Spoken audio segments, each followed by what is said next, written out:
ख्वाब राहुल गांधी के साथ मिलके और संजय राउत देख रहे हैं। राहुल गांधी जी के साथ रहते रहते राहुल गांधी जी का जो राहु है वो उद्धव ठाकरे जी के परिवार और पार्टी पे आ गया है। वो चाहते हैं कि एक और पाकिस्तान बन जाए और जो दूसरा पाकिस्तान बनेगा उसका प्रधानमंत्री वो राहुल गांधी को बनाना चाहते हैं। राहुल गांधी जी, अखिलेश यादव जी और जितने सो कॉल्ड सेक्युलर नेता हैं जो स्यूडो सेक्युलरिज्म की बात कर रहे हैं, ये देश की जनता को धोखा दे रहे हैं। 1947 में भारत को तोड़ने का एक ख्वाब मोहम्मद अली जिन्ना ने देखा था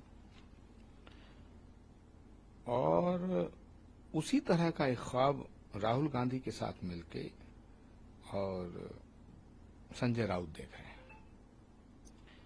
और राहुल गांधी जी के साथ रहते रहते राहुल गांधी जी का जो राहु है वो उद्धव ठाकरे जी के परिवार और पार्टी पे आ गया है। संजय राउत राहुल गांधी जी के साथ मिलकर इस देश को तोड़ने की साजिश कर रहे हैं, क्योंकि उन्हें लगता है कि इस भारत की जनता अब उनके मंसूबों को समझ चुकी है और उन्हें कभी समर्थन नहीं करेगी। इसलिए वो चाहते हैं कि एक और पाकिस्तान बन जाए और जो दूसरा पाकिस्तान बनेगा उसका प्रधानमंत्री वो राहुल गांधी को बनाना चाहते हैं। किस तरीके की पॉलिटिक्स सामना के जरिए तमाम आर्टिकल पे चर्चा होती आ रही है, क्या लग रहा है आपको?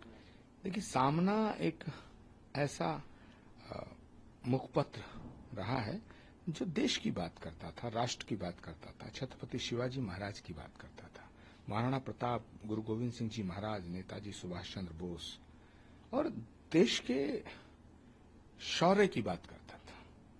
लेकिन अफसोस के साथ मुझे कहना पड़ रहा है कि आज सामना देश को तोड़ने की बात कर रहा है।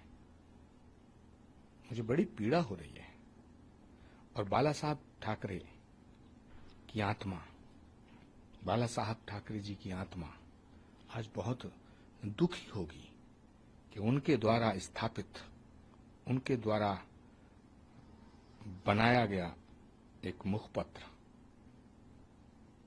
जो देश के शौर्य का चर्चा किया करता था, आज वो देश के विभाजन की बात कर रहा है। उधर संभल की जामा मस्जिद में तमाम विवादों के बाद सफेद रंग से रंगनी शुरू हो गई है, लग गई है, लगभग शुरू हो गई है।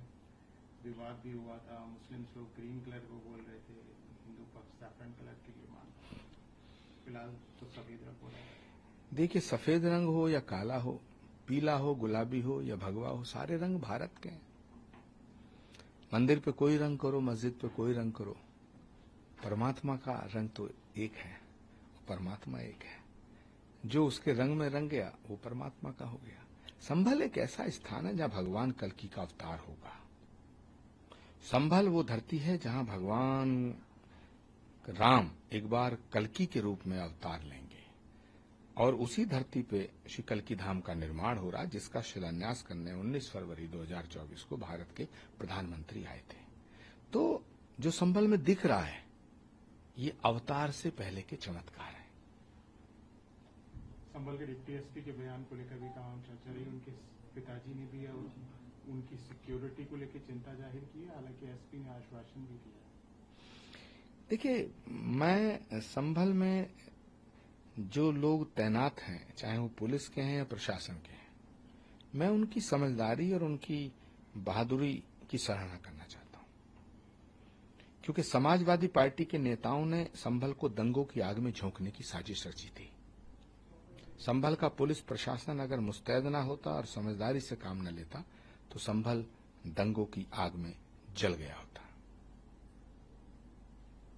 उधर केपी मौर्य साहब का भी एक बयान अभी आया है, बोल रहे हैं कि जो तमाम विपक्षी पार्टी हैं, कांग्रेस हो, समाजवादी हो या तृणमूल कांग्रेस हो, इन सब का जो बेसिक केशव प्रसाद मौर्य जी का नहीं है, देश का बच्चा बच्चा बोल रहा है।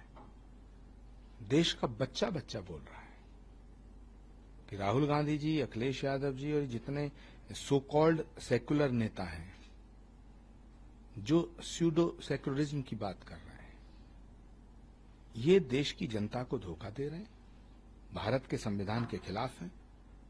इनका यकीन न संसद में है, न संविधान में है, न लोकतंत्र में है, और न सुप्रीम कोर्ट में है, न इलेक्शन कमीशन में है। किसी भी संवैधानिक संस्था में इनका यकीन नहीं है। जब इनके खिलाफ फैसला आता है तो लोकतंत्र मर जाता है, जब इनके हक में फैसला आता है तो लोकतंत्र जिंदा हो जाता है। ये रोज लोकतंत्र की हत्या करते हैं, और देश के भीतर भी करते हैं, देश के बाहर जाके भी करते हैं। उधर मुस्लिम पर्सनल लॉ बोर्ड का भी कहना है, जो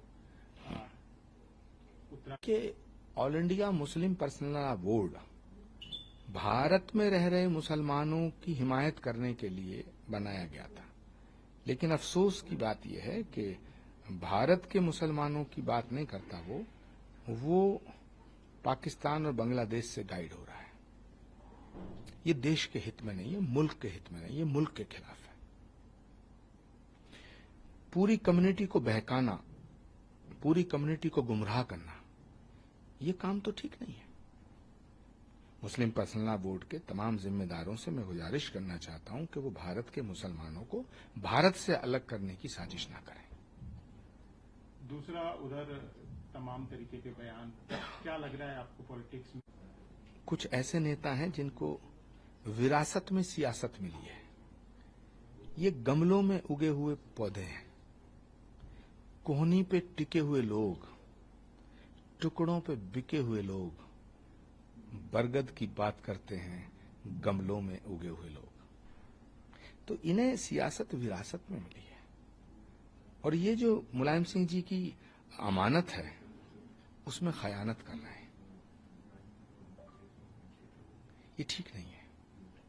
उधर केदारनाथ में भी एक मंत्री हैं, उनका कहना है, उन्होंने भी बोला है कि तमाम खबरें आ रही हैं कि जो मुस्लिम लोग हैं, गैर हिंदू लोग हैं, उन्होंने बोला है कि वो वहां पे तमाम घटनाओं को अंजाम देते हैं, उनके जाने पे रोक लगनी चाहिए। देखिए, कोई भी धार्मिक स्थल कोई भी हो, किसी भी धर्म का हो, वो उनके लिए होता है जिनकी आस्था उसमें हो। जिनकी आस्था उसमें नहीं हो, जिनकी आस्था नहीं है, उन्हें नहीं जाना चाहिए, और जिसकी आस्था है उसे जाना चाहिए।